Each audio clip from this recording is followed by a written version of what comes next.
ಪರಮ ಪೂಜ್ಯರು, ಪ್ರಾತಸ್ಮರಣೀಯರು, ಶ್ರೋತ್ರಿಯ ಬ್ರಹ್ಮನಿಷ್ಠರು, ನಮ್ಮ ನಿಮ್ಮೆಲ್ಲರ ಆರಾಧ್ಯ ದೈವ ಜಗದ್ಗುರು ಶ್ರದ್ಧಾನಂದಪ್ಪಂಗಳವರ ದಿವ್ಯಡಿದಾವರೆಗಳಲ್ಲಿ ಅನಂತ ಭಕ್ತಿ ನಮಸ್ಕಾರಗಳನ್ನು ಸಮರ್ಪಿಸಿ, ಸಮಯ ಬಾಳಾಗಿದ ಅವರಿವರೆನ್ನದೆ ಸಮಸ್ತ ಮಹಾಪೂಜ್ಯರಲ್ಲಿ ಮಾತಾತ್ರೇಯರಲ್ಲಿ ವಂದಿಸಿ, ತಮ್ಮೆಲ್ಲರಲ್ಲಿ ಶರಣು ಶರಣಾರ್ಥಿಗಳು ಶಿವಸ್ವರೂಪಿಗಳೇ. ನುಡಿದರೆ ಮುತ್ತಿನ ಹಾರದಂತಿರಬೇಕು, ನುಡಿದರೆ ಸ್ಫಟಿಕದ ಶಲಾಕೆಯಂತಿರಬೇಕು, ನುಡಿದರೆ ಮಾಣಿಕ್ಯದ ದೀಪ್ತಿಯಂತಿರಬೇಕು, ನುಡಿದರೆ ಲಿಂಗ ಮೆಚ್ಚಿ ಅಹೋದಹೋದೆನಬೇಕು, ನುಡಿಯೊಳಗಾಡಿ ನಡೆಯದಿದ್ದಡೆ ಮೆಚ್ಚ ಕೂಡಲ ಸಂಗಮ ದೇವ. ಇಲ್ಲಿ ಉದಾಹರಣೆಗಳನ್ನು, ದೃಷ್ಟಾಂತಗಳನ್ನು ಭಾಳ ಸುಂದರವಾಗಿ ಕೊಟ್ಟಿದ್ದಾರೆ. ಆ ದೃಷ್ಟಾಂತಗಳ ವಿಚಾರ ನಿಮಗೆ ಗೊತ್ತಾಯ್ತು ಅಂದ್ರೆ ಅದರ ಸಿದ್ಧಾಂತ ಏನು ಅನ್ನೋದು ಗೊತ್ತಾಗ್ತದೆ. ಮುತ್ತಿನ ಹಾರ ಅನ್ನುವಂಥ ಉದಾಹರಣೆಯನ್ನು ಬಸವಣ್ಣವರಿಲ್ಲಿ ಬಳಸಿದ್ದಾರೆ. ಮುತ್ತಿಗೆ ಭಾಳ ಶ್ರೇಷ್ಠತ.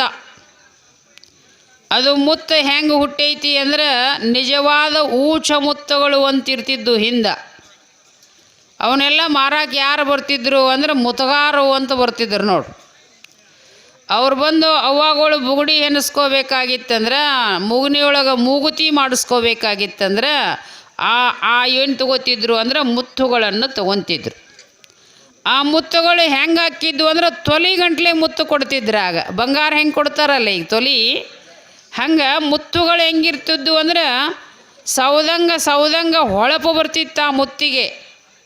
ಅವು ಹೆಂಗೆ ಹುಟ್ಟ್ಯಾವು ಅನ್ನೋದು ನಿಮಗೆ ಗೊತ್ತಿಲ್ಲ. ಮುತ್ತು ಹುಟ್ಟಬೇಕಾದ್ರೆ ಏನು ಹೆಪ್ಪಾಗಿ ಮುತ್ತಾಗ್ತದೆ ಅಂದರೆ ಸ್ವಾತಿ ಮಳೆ ಆಗಕ್ಕೆ ಹತ್ತಿರಬೇಕು. ಸಮುದ್ರದೊಳಗಿನ ಕಪ್ಪೆ ಚಿಪ್ಪುಗಳು ಬಾಯಿ ತೆಗೆದ ನೀರು ಮ್ಯಾಗ ಬಂದು ಹಿಂಗೆ ನಿಂತಿರಬೇಕು.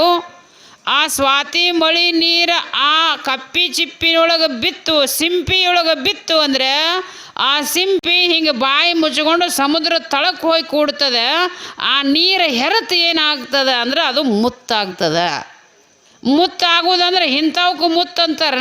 ನೀವು ಜಾಸ್ತಿ ಈಗಿನ ಮಂದಿ ಮುತ್ತ ನೋಡಿಲ್ಲ, ಬರೀ ಪ್ಲ್ಯಾಸ್ಟಿಕ್ ಮುತ್ತು ನೋಡಿ. ಪ್ಲ್ಯಾಸ್ಟಿಕ್ ಮುತ್ತು ಮುಂಜಾನೆ ತೊಗೊಂಬಂದ್ರೆ ಅಂದ್ರೆ ಸಂಜೆ ಮುಂದೆ ಸುಲಿಯಾಕೆ ಚಾಲು ಹಾಕವು. ನಾಳೆ ಅನ್ಕೊಡ್ದ ಸೊಟ್ಟೆ ಸುಲಿದು ಹೆಂಗಾಗಿರ್ತಾವೆ ಅಂದ್ರೆ ಹೆಣದ ಡೋಗಿ ಒಣಗಿರ್ತಾವಲ್ಲ ಹಂಗಾಗಿರ್ತಾವೆ. ಅವೆಲ್ಲ ಮುತ್ತಲ್ಲ. ಮುತ್ತು ಯಾಕೆ ಈ ದೊಡ್ಡವರು ಮಾತಾಡೋ ಮಾತು ಭಾಳ ದೊಡ್ಡ ಇರ್ತಾವೆ ನೋಡಿ. ಸಣ್ಣ ಮಾತುಗಳನ್ನು ಎಂದೂ ಮಾತಾಡೋದಿಲ್ಲ. ಬಸವಣ್ಣವ್ರೇನು ಸಣ್ಣವ್ರೇನು? ಬಸವಣ್ಣವರು ಸಾಕ್ಷಾತ್ ನಂದಿ ಅವತಾರ, ಶಿವನ ನಂದಿ ಅವತಾರ ಬಸವಣ್ಣವರು.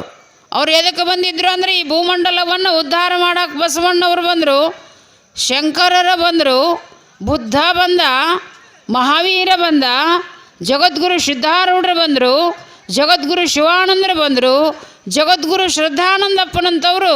ಇವರೆಲ್ಲ ಎದಕ್ಕೆ ಬಂದವರು ಅಂದರೆ ಜಗತ್ತನ್ನು ಉದ್ಧಾರ ಮಾಡೋಕ್ಕೆ ಬಂದವರು. ಜಗತ್ತು ಉದ್ಧಾರ ಮಾಡೋಕ್ಕೆ ಬಂದ ಮಹಾನುಭಾವರು ಸಣ್ಣ ಮಾತು ಹೆಂಗೆ ಮಾತಾಡ್ತಾರೆ? ಆನೆ ನಡೆಯೋದು ದೊಡ್ಡ ದಾರಿಯೊಳಗೆ ನಡೀತದೆ, ಆಡ ನಡೆದ ದಾರಿಯೊಳಗೆ ಆನೆ ಎಂದು ನಡೆಯಂಗಿಲ್ಲ. ಹೇಗೋ ದೊಡ್ಡವರ ಮಾತಿಗೆ ಭಾಳ ಬೆಲೆ ಇರ್ತದೆ. ಯಾಕ್ರಿ, ನೀವು ಹೋಗಿ ಏನೋ ಜಗಳ ಮಾಡಿ ಹುಡುಗರು ಸೆರೆ ಕೊಡೋದು ಹೋಗಿ ಜೈಲಿನಾಗ ಬಿದ್ದಾರ. MLA ಫೋನ್ ಮಾಡಿದ ತಕ್ಷಣ ಏನು ಮಾಡ್ತಾರೆ ಅವರು? ಏನು ಮಾಡ್ತಾರೆ?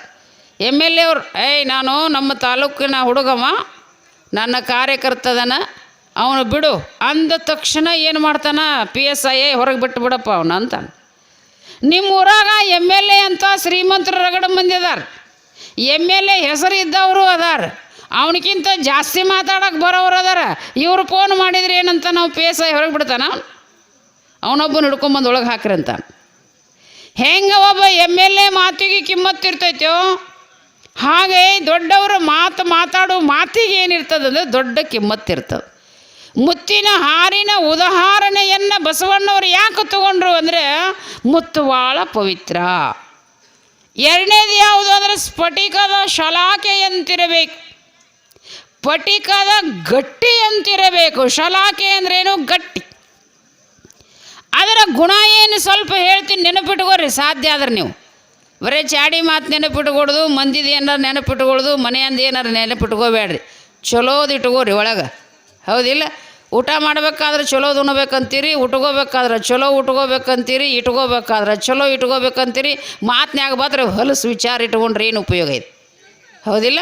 ತಿನ್ನಾಕ ಚಲೋ ಬೇಕು, ಉಣ್ಣಾಕ ಚಲೋ ಬೇಕು, ಉಡಾಕ ಚಲೋ ಬೇಕು, ಹೊಲಸು ವಿಚಾರ ಒಳಗಿಡೋದನ್ನು ಹಾಗೆಲ್ಲ ಇರಬಾರ್ದು. ಒಳಗೆ ಮಾತು ಚಲೋ ಚಲೋ ಚಲೋ ಚಲೋ ಮಾತು ಒಳಗಿಡ್ಬೇಕು. ಕೆಟ್ಟದ್ದೆಲ್ಲ ಹೊರಗೆ ಚೆಲ್ಲಿ ಬಿಡ್ಬೇಕು.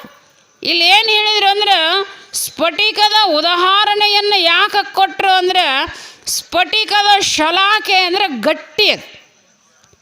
ಅದಕ್ಕೆ ಏನು ಮಾಡ್ತಾರೆ, ಅದರ ಗುಣ ನೀವು ತಿಳಿಬೇಕಾದ್ರೆ ಆ ಸ್ಫಟಿಕದ ಗಟ್ಟಿಗೆ ಬೆಳ್ಳಿ ಕಟ್ಟು ಹಾಕಬೇಕು. ಹಿಂಗೆ ಬೆಳ್ಳಿ ಕಟ್ಟು ಹಾಕಿ ಹುಣ್ಣಿಮೆ ದಿನ ಅದರ ತಳಗ ಬೆಳ್ಳಿ ತಟ್ಟೆಯನ್ನಿಟ್ಟು ಆ ಕಟ್ಟು ಹಾಕಿದ ಏನು ಸ್ಫಟಿಕದ ಶಲಾಕೆಯನ್ನು ಹಿಂಗೆ ಅಂತರವಾಗಿ ಬೆಳ್ಳಿ ತಾಟ್ನೊಳಗಿಟ್ರಿ ಅಂದರೆ ಆ ಚಂದ್ರನ ವಿಶೇಷವಾದ ಅಮೃತಮಯವಾದ ಕಿರಣವನ್ನು ಅದು ಹಿಡಿದು ಕರಗಿಸಿ ನೀರಾಗಿ ತಳಗೆ ಬಿಡ್ತೈತಿ ನೋಡು. ಅದನ್ನು ಕುಡಿದವರಿಗೆ ಅಮರತ್ವ ಬರ್ತೈತಿ ಅಂತ ನೇಮದ. ಅದು ಯಾರಿಗೂ ಸಿಕ್ಕೇ ಇಲ್ಲ, ಇಲ್ಲಿ ತನಕ ಸಿಗೋದೇ ಇಲ್ಲ.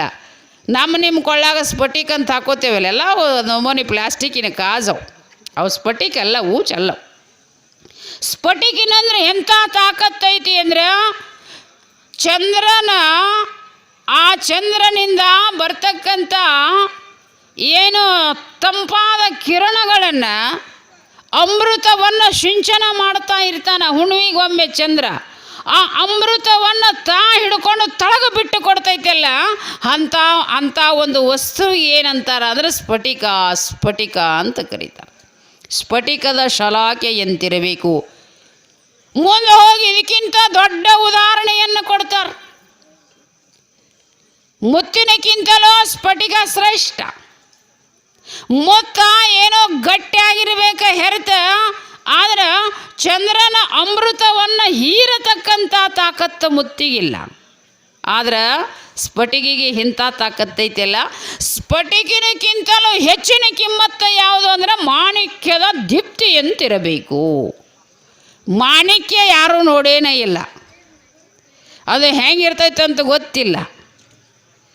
ಅದಕ್ಕಿಂತನೂ ಬೆಲೆ ಬಾಳತಕ್ಕಂಥದ್ದು ಯಾವುದು ಅಂದರೆ ಮಾಣಿಕ್ಯ. ಇದಕ್ಕಿಂತ ದೊಡ್ಡ ಉದಾಹರಣೆಯನ್ನು ಕೊಟ್ಟರೆ ನೋಡು, ಲಿಂಗ ಮೆಚ್ಚಿ ಹೌದು ಅನ್ನಬೇಕು. ಮಾಣಿಕ್ಯ ಪ್ರಯತ್ನ ಮಾಡಿದ್ರೆ ಕಣ್ಣಿಗೆ ಕಾಣಿಸ್ತದ, ಲಿಂಗ ಕಣ್ಣಿಗೆ ಕಾಣಂಗಿಲ್ಲ. ಕಾಣಲಾರದಂಥ ಶಿವ ನಾವು ಆಡು ಮಾತುಗಳನ್ನು ನೋಡಿ ದುಬ್ಬ ಚಪ್ಪರಿಸ್ಬೇಕಂತ, ಹೌದಪ್ಪ ನೀ ಮಾಡಿದ್ದು ಅನ್ಬೇಕಂತ ನೋಡು. ಇಂಥ ಉದಾಹರಣೆಯನ್ನು ಬಳಸಿದ್ರಲ್ಲ ಬಸವಣ್ಣವರು.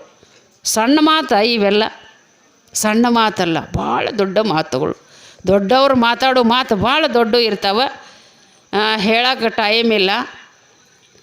ಮತ್ತು ಹಿಂಗೆ 15 ದಿನ ಹೇಳೋನು, ನೀವು ಕೇಳಕ್ಕೆ ಬರ್ತೀನಿ ಅಂದ್ರೆ ಗಟ್ಟಿ ಹೆಂಗೆ ಇಷ್ಟರನ್ನು ಇಲ್ಲೇ ಇಟ್ಕೊಂಡು ಹೇಳೋದು ಕೇಳೋದು ಮಾಡೋನು.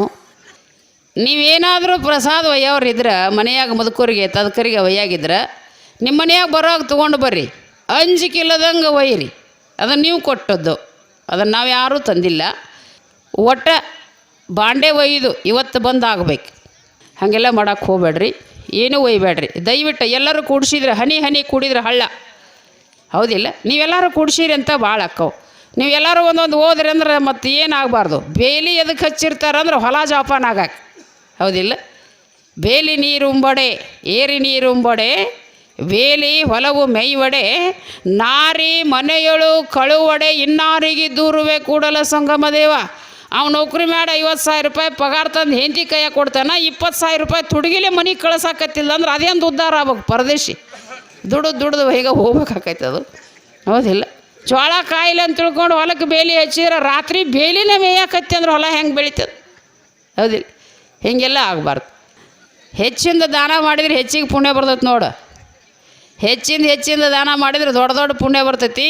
ಅದನ್ನೆಲ್ಲ ನೀವು ಮಾಡಿರಿ ಅಂತ ಹೇಳ್ತಾ, ಪ್ರವಚನಕ್ಕೆ ಯಾರೂ ತಪ್ಪಿಸ್ಬೇಡ್ರಿ, ಎಲ್ಲರೂ ಬರ್ರಿ ಅಂತ ಹೇಳಿ